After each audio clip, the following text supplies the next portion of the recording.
Balita naman sa lalawigan, 5 napaulat na nasawi dahil sa pananalasa ng Super Typhoon Karina sa Batangas.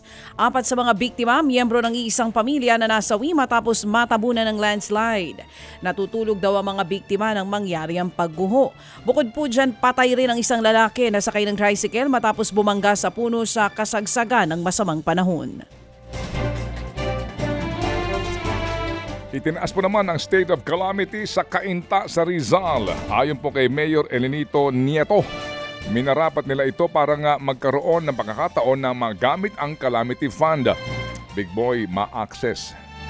Jeff, nakita mo yung ma-access para magamit ang kanilang calamity fund.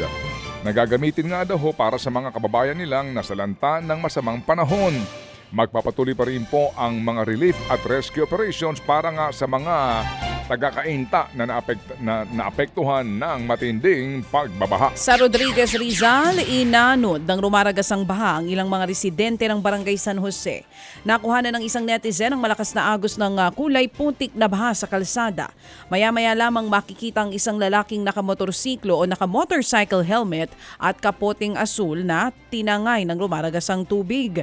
Sa ngayon, hindi pa alam kung ano nang nangyari sa lalaki. Sa hiwalay na video, inano din ng bahang isa pang lalaking nakaitim. Kasamang natangay ng tubig ang kanyang motorsiklo. Sinubukan siyang tulungan ng isang residente pero pati ito ay tinangay ng tubig. Nagtulungan naman ang iba pang mga residente na sagipin ng dalawang lalaki. Nagdulot po naman na mas matinding baha ang bumagsak na pader sa isang subdivision sa San Pedro, Laguna. At ayon sa mga otoridad, naipon ng tubig sa likod ng pader malapit nga po sa isang creek sa Barangay San Antonio dahil sa walang tigil na pag-ulan. Bumigay ang pader nang hindi na po kayanin ang pagragasa ng tubig. Hinala ng mga taga roon, may kinalaman dito ang ginagawang warehouse sa likod ng subdivision.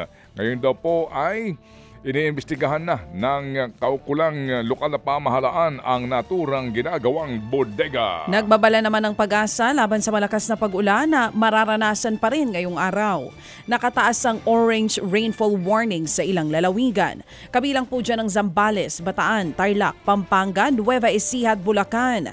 Kapag orange rainfall warning ang ibig sabihin, tinatayang babahain pa rin ang mga nasabing lugar.